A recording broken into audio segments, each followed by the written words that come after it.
Hello everyone, welcome to Nimbus learning powered by engineers academy. तो अभी तक हम जो सीरीज कर रहे थे AIATC फिजिक्स प्रिपरेशन के लिए, जिसमें हम 9 से 10 रेगुलर जो ऑनलाइन क्लास ले रहे थे, अब हमने क्या किया है कि वो जो क्लास है उसको हमने टॉपिक वाइज कर दिया है। यानी कि अभी भी हम फिजिक्स हमारी कंटिन्यू रखेंगे, परंतु अब जो मैं आपको पढ़ाऊंगा वो इंपॉर्टेंट टॉपिक्स मैं आपको पढ़ाने वाला हूं और एनिमेटेड वीडियोस के थ्रू मैं आपको समझाने वाला हूं। होपफुली ये जो सीरीज है उसी को आप भी उसी तरह पसंद करेंगे जिस तरह से पहले लाइव लेक्चर्स को आप रेगुलर देख रहे थे, उन्हें पसंद कर रहे थे। ठीक है, तो आज का जो हमारा टॉपिक होने वाला है वो होने वाला है पैरेलल प्लेट कैपेसिटर। हम इसमें ये जानेंगे कि पैरेलल प्लेट कैपेसिटर क्या होता है, क्या उसका फॉर्मूला होता है और वो कैसे काम करता है, इसके बारे में हम जानेंगे। ठीक है, तो सबसे पहले मैं आपको इसका एनिमेशन दिखाना चाहूंगा कि पैरेलल प्लेट कैपेसिटर में होता क्या है। ठीक है, तो देखिए यहां पर ये आपको एक कैपेसिटर दिख रहा होगा, ये ब्लू कलर का, इसमें ये दो प्लेटें हैं। ठीक है, ये दो प्लेटें हैं। अभी एक बार मैं एनिमेशन इसका चला दूंगा तो ये इसमें दो प्लेटें हैं। यहां पर ये दो प्लेट दिख रही है आपको, एक प्लेट ये है और एक प्लेट ये है, एक प्लेट ये है और एक प्लेट ये है। ठीक है, और इसका अच्छे से व्यू देखना चाहें हम तो कैसे देखेंगे, ये देखिए साहब, देखिए अब ये जो प्लेटें हैं आपको दिख रही होंगी ये दोनों। अभी यहां पर आपको ये चीज जो दिखी है, ये वाली जो चीज दिखी है, ये क्या है कि जब इस पैरेलल प्लेट कैपेसिटर के अंदर, पहले केस में क्या था कि जो प्लेट सिर्फ दिखाई हुई थी उसके बीच में क्या था, वैक्यूम था। पहले फर्स्ट केस के अंदर क्या था, केवल और केवल क्या था, वैक्यूम था। अभी ये जो दिखाया गया है ये चीज, ये क्या है, कोई डाई इलेक्ट्रिक मटेरियल है। क्या है, कोई डाई इलेक्ट्रिक मटेरियल। यानी कि कैपेसिटर को यदि फिल कर दिया जाए, ये पैरेलल प्लेट कैपेसिटर की बात कर रहा हूं भाई मैं, तो अगर पैरेलल प्लेट कैपेसिटर को फिल कर दिया जाए किसी डाई इलेक्ट्रिक से, तो ये डाई इलेक्ट्रिक से फिल कर दिया जाएगा तो ये कुछ ऐसा दिखाई देगा। तो अभी तक मेरे को दो चीजें समझ में आ रही हैं कि दो प्लेटें होंगी जो कि पैरेलल होंगी, उनके बीच में डाई इलेक्ट्रिक हो भी सकता है, और डाई इलेक्ट्रिक अगर नहीं है तो क्या होगा, वैक्यूम होगा या एयर होगी। आगे देखते हैं। देखिए अब ये डाई इलेक्ट्रिक इसके अंदर आ गया, अब ये वैक्यूम वाला है। अब मैंने क्या किया, इसको सर्किट में लगाया। ये जो पैरेलल प्लेट कैपेसिटर है इसको हमने सर्किट में लगाया। ये बैटरी लगी हुई है, बैटरी का एक टर्मिनल प्लस टर्मिनल होगा और एक टर्मिनल नेगेटिव टर्मिनल होगा। तो जो बैटरी प्लस टर्मिनल से कनेक्ट हो जाएगी उस पर कौन से चार्ज आएंगे, प्लस चार्ज, और जो नेगेटिव टर्मिनल से कनेक्ट हो जाएगी उस पर कौन से चार्ज आएंगे, माइनस चार्ज आएंगे। यानी कि अगर मैं इसको प्लस बोल रहा हूं तो यहां पर प्लस चार्ज आएगा और यहां पर कौन सा चार्ज आएगा, माइनस चार्ज आएगा। आगे देखते हैं। देखिए अब यहां पर इन दोनों पे क्या हो रहा है, चार्ज का फ्लो हो रहा है। यहां पर बैटरी से जो टर्मिनल से हमने कनेक्ट किया हुआ है, तो जो दोनों प्लेट्स है उसके ऊपर क्या आ गए, चार्ज आ गए। तो चार्ज आने से एक जो साइड है वो हो गई होगी पॉजिटिव और एक जो साइड है वो हो गई होगी नेगेटिव। एक जो साइड है वो हो गई होगी पॉजिटिव और एक जो साइड है वो हो गई होगी नेगेटिव। ठीक है, मान लेते हैं ये जो साइड है, लेट सपोज ये वाली जो साइड है ये प्लस हो गई और ये वाली साइड क्या हो गई, माइनस हो गई। तो ये वाली साइड जो प्लस हुई है और ये वाली साइड जो माइनस हुई है, तो एक साइड पॉजिटिव एक साइड नेगेटिव, तो इसकी वजह से क्या होगा, इन दोनों के बीच में एक इलेक्ट्रिक फील्ड जनरेट हो जाएगा। इन दोनों के बीच में क्या जनरेट हो जाएगा, एक इलेक्ट्रिक फील्ड जनरेट हो जाएगा। उस इलेक्ट्रिक फील्ड की वजह से जो चार्ज है उसका क्या होगा, मोशन होगा। चार्ज के ऊपर फोर्स लगेगा तो वो किधर से किधर भागेंगे, प्लस से और माइनस की तरफ भागेंगे। प्लस से माइनस की तरफ जाएंगे, बीच में डिस्टेंस है तो उसकी वजह से क्या आ जाएगा, यहां पर एक पोटेंशियल डिफरेंस आ जाएगा। कैसे आएगा वो भी देख लेते हैं। देखिए अब यहां पर क्या जनरेट हो गया, एक पोटेंशियल डिफरेंस जनरेट हो गया। एक साइड प्लस क्यू और एक साइड कौन सी साइड हो गई, माइनस क्यू साइड हो गई, जिसकी वजह से इनके बीच में क्या जनरेट हो गया, पोटेंशियल डिफरेंस जनरेट हो गया। और इसकी वजह से फिर हम इसका फॉर्मूला निकाल लेते हैं। क्या फॉर्मूला आता है, E equals to epsilon not A upon D। अब हम ये देखेंगे, देखिए सिग्मा जो चार्ज डेंसिटी है वो सिग्मा है Q अपॉन A। इसी तरह से वहां पर चार्ज डेंसिटी होगी minus sigma minus Q upon A होगा। ठीक है, चार्ज डेंसिटी क्या होते हैं ये हम अच्छे से जानते हैं, हम पहले के लेक्चर्स में डिस्कस कर चुके हैं। इन दोनों प्लेट्स की वजह से यहां पर बीच में इस पर क्या आ जाएगा, एक चार्ज इलेक्ट्रिक फील्ड आ जाएगा जिसकी वैल्यू होगी E equals to sigma over epsilon not. अब मैं आपको बताता हूं कि ये जो वैल्यूज है ये हमने किस तरह से फाइंड आउट की है। ठीक है, अब मैं आपको बताता हूं कि ये जो वैल्यूज है ये वैल्यू हम मैथमेटिकली किस तरह से निकाल सकते हैं। तो इसको निकालने के लिए अब मैं आपको यहां पर समझाता हूं कि ये जो पैरेलल प्लेट कैपेसिटर है ये एक्चुअल में बन कैसे रहा है। तो हमने ये देखा कि हमारे पास एक पैरेलल प्लेट कैपेसिटर था ये, जिसकी दो प्लेट्स थी। हमने ये भी देखा कि जब हम इसको बैटरी से कनेक्ट किया तो पॉजिटिव टर्मिनल से नेगेटिव टर्मिनल से कनेक्ट करने से एक साइड प्लस आ गया और एक साइड माइनस आ गया। तो मान लेते हैं इस साइड पर प्लस आ गया और इस साइड पर माइनस आ गया। ठीक है, यहां पर चार्ज हो गया Q प्लस का और यहां पर चार्ज हो गया Q माइनस का। ठीक, यहां तक ये क्लियर। अब हमने पता है, हमें जानते हैं ये चीज कि जो चार्ज डेंसिटी होती है, सरफेस चार्ज डेंसिटी, हम ये जानते हैं बहुत अच्छे से कि जो सरफेस चार्ज डेंसिटी होती है, सरफेस चार्ज डेंसिटी, उसको हम लिखते हैं सिग्मा से, और सिग्मा बराबर होता है Q अपॉन एरिया। तो यहां पर अगर मैं चार्ज डेंसिटी के फॉर्म में लिखना चाहूं तो ये कितना होगा, प्लस सिग्मा, और ये कितना होगा, माइनस सिग्मा होगा। ठीक है, ये कितना होगा, प्लस सिग्मा, और ये कितना होगा, माइनस सिग्मा। ठीक, अब हम एक और चीज जानते हैं। क्या जानते हैं? हम ये जानते हैं, हमने इलेक्ट्रिक फील्ड के अंदर पढ़ा हुआ है कि किसी भी प्लेट की वजह से जो इलेक्ट्रिक फील्ड की वैल्यू है वो क्या होती है। ठीक है, वी नो दैट हम क्या जानते हैं कि कोई प्लेट है जिसके ऊपर कोई चार्ज है, जिसके ऊपर कोई चार्ज है, इट कैन बी पॉजिटिव और इट कैन बी नेगेटिव। ठीक है, तो इसके ऊपर चार्ज है या चार्ज डेंसिटी है। अगर मैं चार्ज डेंसिटी में लिखूं सिग्मा में और ये प्लस है, तो इसकी वजह से जो इलेक्ट्रिक फील्ड है अवे फ्रॉम द प्लेट होगा, ये हमने बहुत अच्छे से पढ़ा है, और उसकी वैल्यू क्या होती है, E equals to sigma over 2 epsilon naught. अगर नेगेटिव होगा तो वो किधर की तरफ होगा, प्लेट की तरफ होगा। तो मेरे पास यहां पर दो प्लेटें बनी हुई हैं, तो दोनों प्लेटों की वजह से अगर मैं इस कैपेसिटर के बीच में इलेक्ट्रिक फील्ड निकालना चाहूं, क्या निकालना चाहूं, बीच में इलेक्ट्रिक फील्ड निकालना चाहूं, कहीं यहां पर मैं इलेक्ट्रिक फील्ड निकालना चाहूं, तो ये प्लेट पॉजिटिव है। इस पॉजिटिव प्लेट की वजह से इलेक्ट्रिक फील्ड की डायरेक्शन क्या होगी, अवे फ्रॉम द प्लेट, यानी कि यहां पर होगा। इसको लिखा मैंने E1, और इस E1 की वैल्यू क्या होगी, E1 की वैल्यू होगी सिग्मा ओवर 2 एप्सिलॉन नॉट। इसी तरह से इस नेगेटिव प्लेट की वजह से जो इलेक्ट्रिक फील्ड आएगा वो किधर आएगा, टुवर्ड्स द प्लेट, है ना, वो किधर जाएगा, टुवर्ड्स द प्लेट। तो टुवर्ड्स द प्लेट जाएगा, यानी कि इसकी डायरेक्शन भी इधर ही होगी, और इसको लिखा मैंने E2। अब मैंने आपको ये बताया है कि जब हम इलेक्ट्रिक फील्ड की बात करते हैं तो वेक्टर क्वांटिटी है, और उसमें अगर हमने डायरेक्शन में साइन कंसीडर कर लिया तो मैग्नीट्यूड जब मैं लिखूंगा तो यहां पर मैं माइनस नहीं लगाऊंगा, तो क्या वैल्यू लिखी जाएगी, सिग्मा ओवर 2 एप्सिलॉन नॉट। तो इसका मतलब मैं इस पॉइंट के ऊपर अगर नेट इलेक्ट्रिक फील्ड लिखना चाहता हूं तो नेट इलेक्ट्रिक फील्ड जो आएगा, नेट इलेक्ट्रिक फील्ड, उसकी वैल्यू क्या होगी, E बराबर E1 प्लस E2। क्या वैल्यू होगी, E बराबर E1 प्लस E2। और E बराबर जब E1 प्लस E2 होगा तो अगर हम दोनों की वैल्यू लिखें, sigma over 2 epsilon not plus sigma over 2 epsilon not, तो ये वैल्यू कितनी बन जाएगी, सिग्मा ओवर एप्सिलॉन नॉट। क्या वैल्यू बन जाएगी, sigma over epsilon not. Now वापस से मैं जो कैपेसिटर वाला डायग्राम है उसको एक बार वापस से दिखाता हूं। तो वापस से बनाऊंगा तो ये प्लेटें हैं, यहां पर प्लस सिग्मा, यहां पर माइनस सिग्मा, इनके बीच में इलेक्ट्रिक फील्ड आ गया जिसकी वैल्यू क्या है, sigma over epsilon not. Let suppose कि इन दोनों के बीच की डिस्टेंस है D, इन दोनों के बीच की डिस्टेंस है D, इलेक्ट्रिक फील्ड है, एक प्लेट प्लस है और एक प्लेट माइनस है, तो सीधा सा मतलब समझ में आ रहा है कि इनके बीच में एक पोटेंशियल डिफरेंस होगा। ठीक है, ये मेरे को बहुत अच्छे से समझ में आ रहा है कि इनके बीच में क्या होगा, एक पोटेंशियल डिफरेंस होगा। हमें रिलेशन पता है कि पोटेंशियल डिफरेंस और इलेक्ट्रिक फील्ड में क्या रिलेशन होता है। ठीक है, वी नो दैट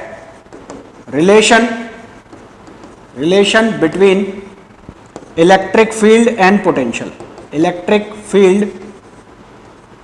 पोटेंशियल, अब मैं ये पोटेंशियल और इलेक्ट्रिक फील्ड का जो रिलेशन लिख रहा हूं ये मैग्नीट्यूड वाइज लिख रहा हूं, यहां पर मैं साइन को कंसीडर नहीं करूंगा। तो यानी कि V बराबर E इंटू डी, ये रिलेशन होता है, ये हमें पता है ना, ये रिलेशन हमें पता है, V इक्वल्स टू क्या होता है, E इंटू डी। ठीक, अब V, E की वैल्यू रखो, E की वैल्यू कितनी है, सिग्मा ओवर एप्सिलॉन नॉट, और ये D, तो ये किसकी वैल्यू आ गई, ये पोटेंशियल की वैल्यू आ गई। किसकी वैल्यू आ गई, पोटेंशियल की वैल्यू। हम इंटरेस्टेड हैं कि ये जो पैरेलल प्लेट कैपेसिटर है इसकी कैपेसिटेंस निकालने में हम इंटरेस्टेड है। ठीक है, we are interested to find out the value of capacitance of parallel plate capacitor. और जब हम इस पैरेलल प्लेट कैपेसिटर की बात कर रहे हैं तो हम ये मान रहे हैं कि इसके बीच में क्या है, वैक्यूम है। ठीक है, we are considering that there is a vacuum between the plates. अब हम क्या करेंगे, सबसे पहली बात तो कैपेसिटेंस का मतलब क्या है, कैपेसिटेंस का मतलब क्या होता है, किसी भी कंडक्टर की वो कैपेसिटी, किसी भी कंडक्टर की वो कैपेसिटी जिसकी वजह से वो अपने अंदर चार्ज को होल्ड करता है, किसी भी कंडक्टर की वो कैपेसिटी जिसकी वजह से वो अपने अंदर चार्ज को होल्ड करता है, उसको हम क्या कहते हैं? कैपेसिटेंस कहते हैं। तो हमें वो कैपेसिटेंस निकालना है, तो उस कैपेसिटेंस के लिए जो Q है, Q, उसका एक फॉर्मूला होता है Q बराबर CV।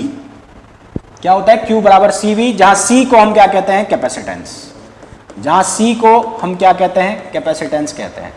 ठीक है, C को हम क्या कहते हैं? कैपेसिटेंस।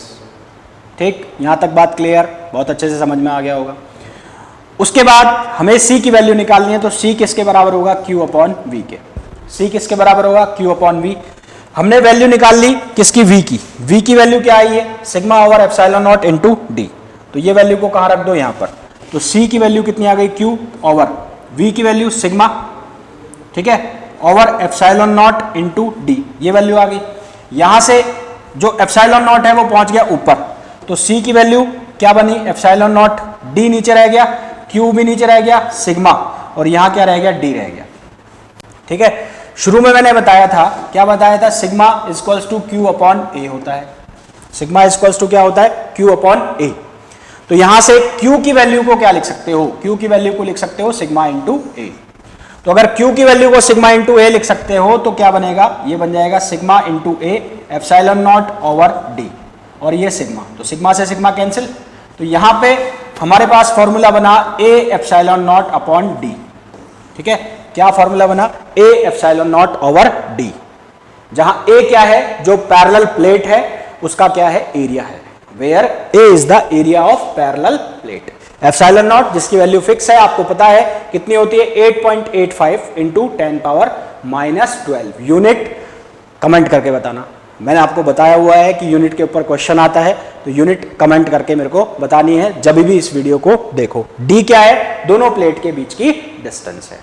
ठीक है, और ये जो हमने फॉर्मूला लिखा है, ये किसके लिए लिखा है? When there is a vacuum, when there is a vacuum between the plates, when there is a vacuum between the plates, between the plates.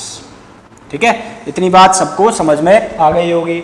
अगर किसी को कुछ समस्या है, कुछ समझ नहीं आ रहा है, तो कमेंट करके कमेंट करके बता सकता है कि ये चीज मेरे को समझ नहीं आ रही है।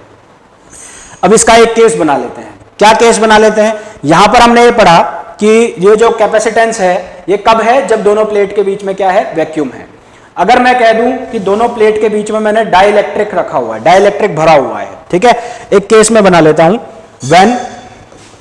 When space between plates, space between plates is filled with dielectric, is filled with dielectric of dielectric constant, of dielectric constant के, डाइलेक्ट्रिक कांस्टेंट के।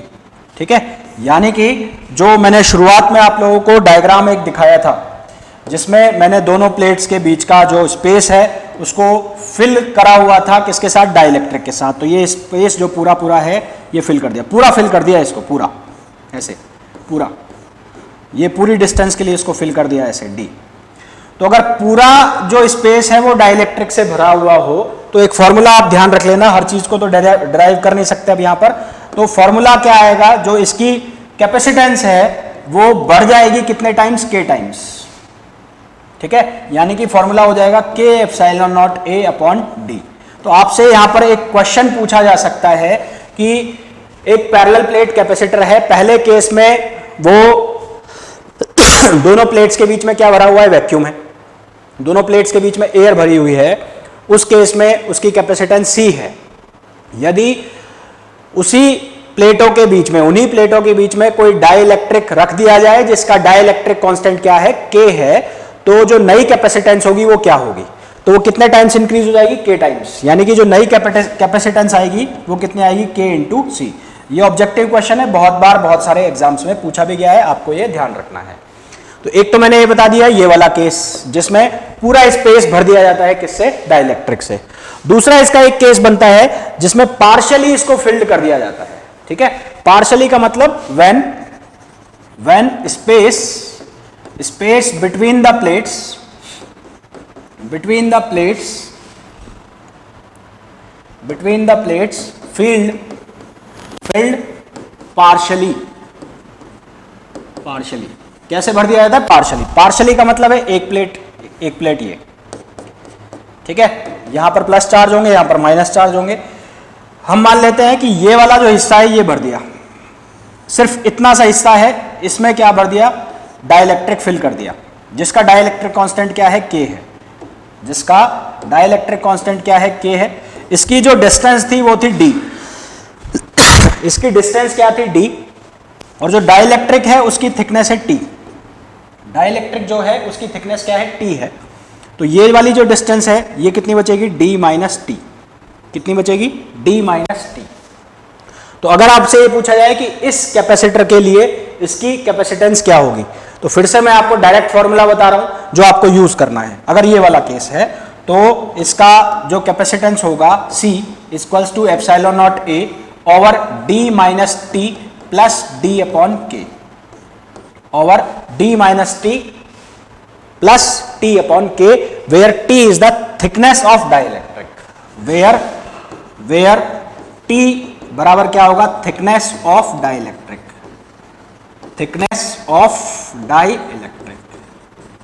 ठीक है। यह है जब एक कोई स्लैब डाली है, एक स्लैब हमने इंसर्ट कराई है दोनों प्लेटों के बीच में। अगर मल्टीपल प्लेट्स इंसर्ट करा दे, मल्टीपल डाइलेक्ट्रिक स्लैब्स इंसर्ट करा दी जाए, कैसे? ऐसे, यानी कि अगर ये केस बन जाए, मल्टीपल जो इलेक्ट्रिक स्लैब्स है उनको इंसर्ट करा दिया जाए, ये करा दिए, एक ये करा दी और एक ये करा दी। लेट सपोज इसकी थिकनेस है T1, इसकी T2 और इसकी T3। तो उस केस में जो आप आंसर है वो कैसे लिखोगे? C equals to epsilon not A D minus T1, ठीक है, ये बड़ा ब्रैकेट है, plus T2 plus T3 and so on चलता जाएगा, प्लस ये bracket close over T1 upon K1। मान लो इसकी जो डाइलेक्ट्रिक कांस्टेंट है K1 है, इसका है K2 और इसका है K3। तो ये बन जाएगा T1 upon K1 plus T2 upon K2 plus T3 upon K3। इस तरह से ये चलता जाएगा, ठीक है। ये कब आएगा? जब हम मल्टीपल स्लैब्स वाला जो है अगर कोई हमसे पूछा जाए तब पूछा जाएगा। और इसके अलावा अगर सिंगल स्लैब का है तो उस केस में जो कैपेसिटेंस है वो ये होगी, और अगर पूरा फिल कर दिया गया है तो उस केस के अंदर जो कैपेसिटेंस है वो ये होगी। और वैक्यूम के अंदर आपको लिखना है तो वैक्यूम के अंदर क्या होगा? ये होगा, ठीक है। तो it is all about parallel plate capacitor. Hopefully आपको जो पैरेलल प्लेट कैपेसिटर का है वो फॉर्मूला क्लियर हो गया होगा। फॉर्मूला कैसे आया, क्यों आया, ये आपसे कोई नहीं पूछने वाला है। फॉर्मूला हमें ये ध्यान रखना है, ये फॉर्मूला है। अगर पूरा भर दिया डाइलेक्ट्रिक से तो कितने टाइम्स मल्टीप्लाई हो जाएगा? K times. पार्शियली फिल्ड क्या है तो कैसे फॉर्मूला बनेगा वो आपको देखना है, ठीक है। अगर फिर भी आपको कोई चीज समझ में ना आई हो, कुछ चीजें आपको ऐसा लग रहा हो कि ये कैसे हुआ है, तो आप कमेंट करके पूछ सकते हैं कि सर ये चीजें कैसे हुई है। मैं जैसे ही आपके कमेंट देखूंगा उनका मैं तुरंत रिप्लाई करूंगा। तो होपफुली ये जो लेक्चर है ये आपको पसंद आया होगा। अगर कुछ भी डाउट है तो आप कमेंट करके मुझे बता सकते हैं, ठीक है। अगर आप इस लेक्चर को देख रहे हैं, कंटेंट को पसंद कर रहे हैं, तो प्लीज वीडियो को लाइक कीजिए, शेयर कीजिए। और अगर आप लोग ATC एग्जाम की प्रिपरेशन कर रहे हैं और आप ऑनलाइन प्रिपरेशन करना चाहते हैं, हमारे साथ जुड़ सकते हैं। हमारी ऑनलाइन क्लासेस में आप एडमिशन ले सकते हैं। डिस्क्रिप्शन में उसकी जो डिटेल्स है वो दे दी गई हैं, उन नंबर्स पर कॉल करके आप जानकारी ले सकते हैं। तो मिलते हैं नेक्स्ट वीडियो में। Till then, thank you, bye bye. If you really like the video, please hit the like button, share the video, subscribe to our YouTube channel and press the bell icon for the latest updates. Thank you.